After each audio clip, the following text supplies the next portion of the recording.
And you know what, since the water's facing that way, turn that camera around. I'm gonna build it there, here. And if there are eggs on one of the rocks or something there, I'll try to move that rock exactly like it's set up. I don't know.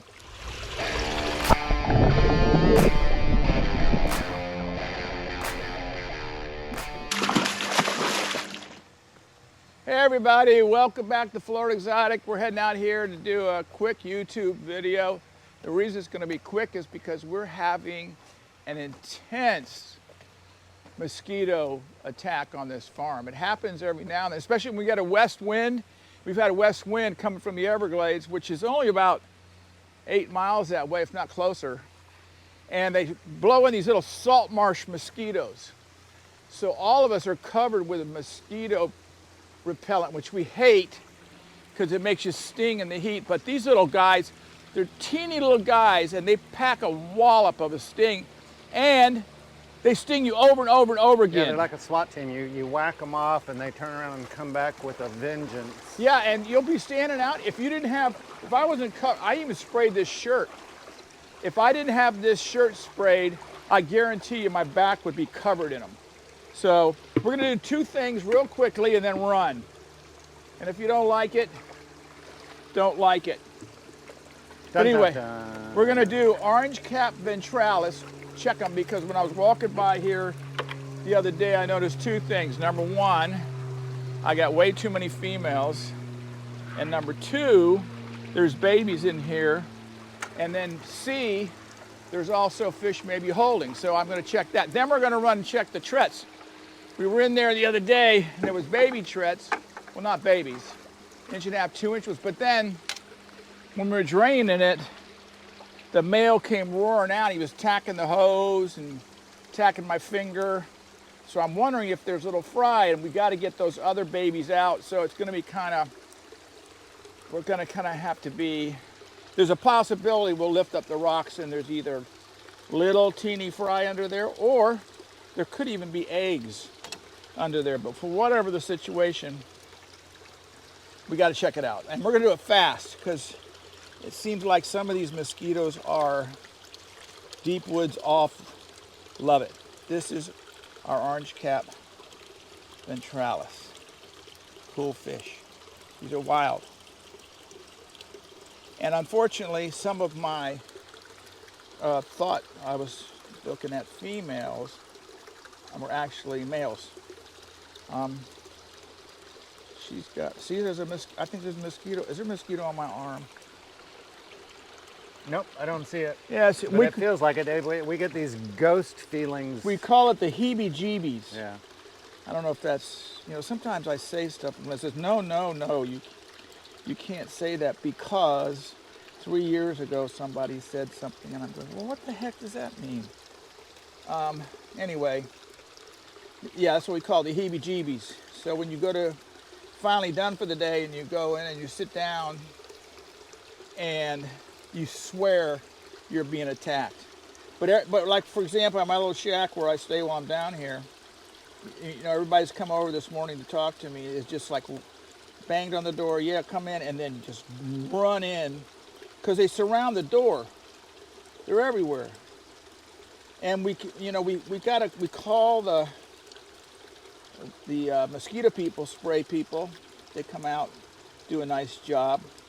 And by the way, their spray does not bother our fish at all. I mean, they were really concerned about it, and they came out here with their product, and we checked it out. And the way we check it out is we choose some kind of a non, like gambusia on the ground, and we pile their chemical in there in the water like 30 times what they normally would spray, and then see what happens. But like, for example, we can use copper as solves a lot of nice problems on these fish sometimes, but at a certain dose. Many years ago, the neighbor Grove Service people sprayed copper, and this was probably 30 years ago. and it went into my ponds. And gosh, every pond it was on the side of the grove croaked, and they were freaking out. So when they come out here now, they're very conscious of it now. But unfortunately, it was on a bad wind day, blowing my way. But anyway, that's not bad for orange caps. Now let's go see what we got. Now I don't know how I'm going to do this. I'm going to have to take the structure apart, and if there's eggs, then I'm going to have to. Now Glenn, you know what the only thing we can do? Yeah, set up. Hey Rick, sneak up on that tank because I actually have a camera in there right now. So let's just see what's going on in it. Yeah, we may have had a little catastrophe this morning. Oh, big tattletale. Glenn was draining in there, and the fish came out and attacked the hose, and he either was quick enough to get it back in the tank, or it's on the ground here somewhere. So we're about ready to find out. And there could be some chastisement. But anyway, I think the best thing to do, Glenn, is rebuild this structure using that stuff right here. If you look, there it is. It's the big boy? Yeah, see him? Oh, yeah. Yeah, protecting. Yeah, but I don't know. Disaster averted. Yeah, you're very lucky. Okay, so hold on. I want to grab the camera and show them underwater as you build this next structure. Yeah, well, I'm going to build it, and then if I build it, they will come. And you know what? Since the water's facing that way, turn that camera around. I'm going to build it here. And if there are eggs on one of the rocks or something there, I'll try to move that rock exactly like it's set up. I don't know. These guys are crazy. They have 200-300 babies, but the babies are aggressive. I mean, the bigger babies are aggressive on the younger babies, not like some of the other fish. So we've been missing them. So I think a good thing to do from now on, Glenn, treat these guys as if there's babies in here. So if we're feeding brine shrimp near here, always squirt a little bit right around where they are, and then we'll see what happens. Okay, now I'm going to slowly. So Glenn, what I'm gonna do is, first thing I'm gonna do is catch this end of the tank, and if there's nothing in here, then we're just gonna throw these two over, and then I'm gonna take that apart, and then we'll catch it. And then I know you tell me that you didn't drain the fish out, but if there's not two adults here, then I'm going foul astray. This is gonna be deja vu of our yeah. Frederick. And you know, some people think we're nut. Can you move those pipes farther back in the tank? Never mind, I'll do it. Some people think, you know, we're after each other, but in actuality, you know, on the farm here, we got things going like yada real fast at each other. Never angry, but it's just the style. A little bit of a style. And some people say, well, gosh, you know, you really went off on poor old Glenn. And my thing is, quit being a big baby. Well, look here. No, I don't. I know. Does that look? At. Does that look like eggs? No, it looks gelatinous. Like maybe it's a something. I'm thinking probably a clutch that could have already hatched. Yes. Or a clutch that failed. And the thing of it is, this, and I don't see any adults yet. No, I'm thinking we know at least one's in there. I think what happens here is the male comes out here very aggressively and attacks you. But I notice he does not bother with the 2-inch, 1.5 fry. And those are the ones, so they're the ones that are eating up any of these babies in here. I don't see much in here. We may have had something happen and I don't even know it. This happens, you know, we've been having some crazy lightning. And oftentimes, especially at night when that happens, the fish go nuts. And that's why we never come out here at night with a flashlight. Because if you come out here with a flashlight, these fish they'll be 5 tanks over. All right, so let's see what we got here. we're not doing really well with these Trets because when they do breed, we should have. And they were new parents. They were new parents. They don't know what they're doing. Kind of like Jack and Diane, two American kids from the heartland. Oh, there's one of the adults. That looks like it could be the female. So I'm hoping you didn't draw. I just felt, yeah, I felt two fish. But anyway, we're going to keep giving them a try because when they hit, and they did hit, because we pulled babies out of here, but probably didn't get them in time. But anyway, a couple of guys here on the farm, like Tony, will not use the spray. And I'm telling you, he'll come in and he looks like a cow that's been out in the pasture with gnats around it, and they're mosquitoes. And he drags them into the, I only see one. I thought you said you felt two. He drags them into the warehouse, and then we all scream and holler at him.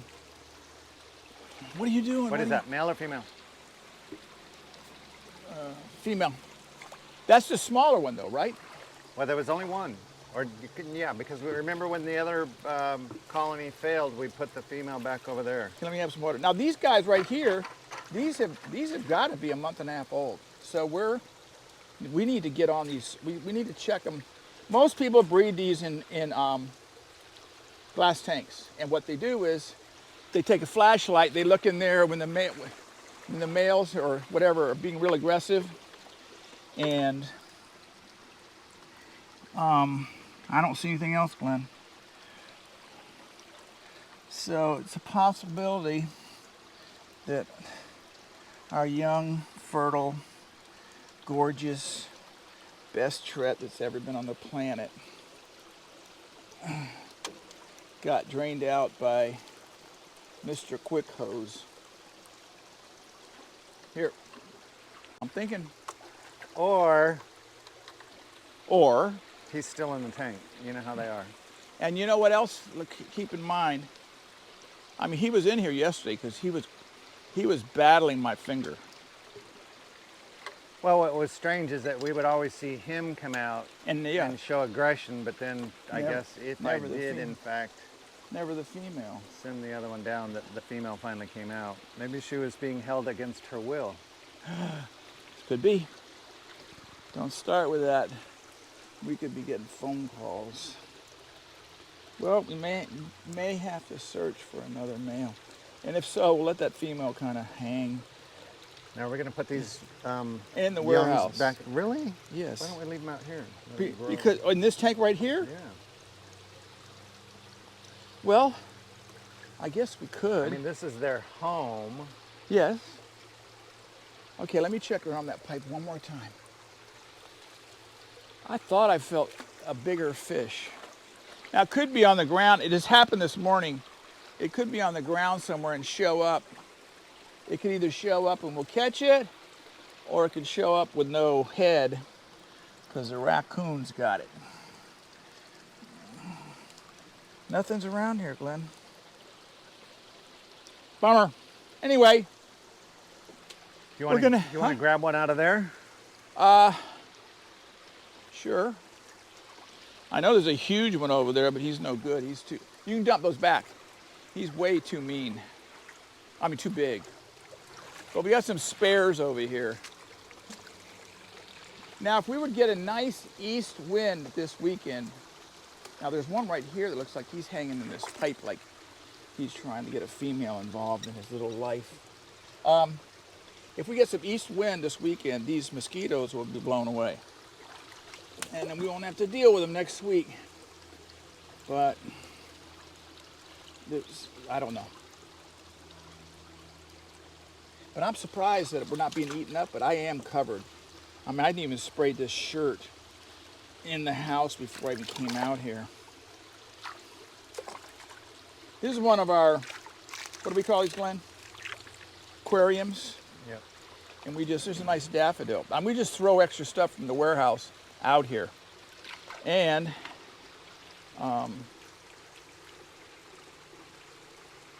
it's a male. And what happened, even though they're out here in this mixed tank, there's little baby Julie. They thrive. Yeah. And then what we do is these are little baby Julies. And what we do is we have I'm gonna look at that. Give me a bucket, Glenn, if you don't mind. Then what we do is we have 2 or 3 customers that when we say we've got an aquarium, either a Tanganyikan aquarium or a pseudo aquarium, they know exactly what we're talking about. And we sell it real cheap. And the whole idea is to get it out of here because I'd rather have 200 of something in here growing up than this. But the guys always overcatch because oftentimes in the warehouse when we're packing we realize something jumped or two fish got together and decided it was time to kick butt, which happens. But you see this is a oh gosh, look, Glenn. This should go over to our pseudo deep. I'm gonna put it in the bucket and we'll take it over to the pseudo deep breeder tank. This is a pseudo deep female. And she's carrying eggs. And everybody said, I'm not going to pop it because sitting right here is a pseudo deep male. And there's nothing else in here for that fish to have bred with. It won't breed with these Tanganyikans. It won't breed with this hap right here. It looks like I don't know what this is. Copatochromis. Two fish, bluefish. Looks almost like the whitecap. Yeah, the Copatochromis whitecap. Yeah. Here's another one. So see, this is just a mixed vault. Somebody's going to get this. Okay, now here is another Tret. And this, I don't know. What do you think, Glenn? I'm going to say female. Her back vent is pretty big. Yeah, but do we want to put a male and a female? Yeah, we can try. And what are we going to put? One male, 2 females. Are we going to put something at the other end? Well, if they pair up, then they're going to the push odd it. man out's going to push the other end. I can just keep an eye on it. And Here's a pull nice out the other fish. Red Modus. Tony would love this if it was male. So anyway, that's what we did today. We're going to take these over, dump them. Hope you all liked it. It was kind of get out of here, get it done. I got to have some little surgery today on my little face where I got a little pre-cancer crap. So next week I'm going to have a bandage on. You all can feel sorry for me. But anyway, thanks for being here. Be sure to subscribe, like us, tell your friends about us. See y'all later.